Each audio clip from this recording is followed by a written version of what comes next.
तिकडे यवतमाळच्या राळेगाव तालुक्यातल्या रावेरीमध्ये देशातील एकमेव सीता मातेचं मंदिर आहे। इथे सीता नवमी निमित्त स्वयंसिद्धा सीता पुरस्कार सोहळा पार पडला।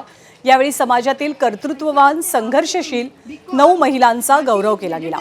कार्यक्रमाचे अध्यक्ष माजी आमदार वामनराव चटप विशेष अतिथी म्हणून या कार्यक्रमासाठी एबीपी माझा वृत्तवाहिनीच्या कार्यकारी संपादिका सरिता कौशिक या उपस्थित होत्या। कार्यक्रमाचे उद्घाटक म्हणून माजी आमदार सरोज काशीकर, शेतकरी संघटनेचे प्रांताध्यक्ष ललित बहाडे, शैला देशपांडे, ॲडव्होकेट दीपक चटक, प्रज्ञा बापट हे मान्यवर उपस्थित होते। 25 वर्षांपासून स्वयंसिद्धा सीता पुरस्काराचं आयोजन शेतकरी संघटनेच्या वतीनं केलं जात आहे।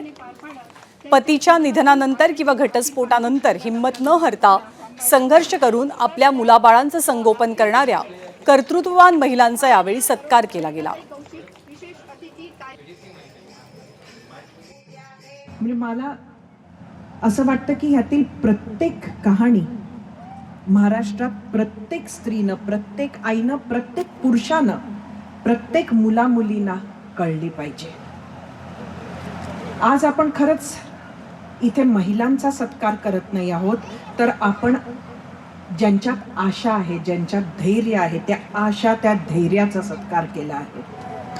आशांचा सत्कार केले आहेत की ज्या झुकल्या नाहीत। आशांचा सत्कार आपण केलेला आहे की ती आशा जी मेली नाही, आणि आशा शक्तीचा सत्कार करत आहोत की जी तुटली नाही।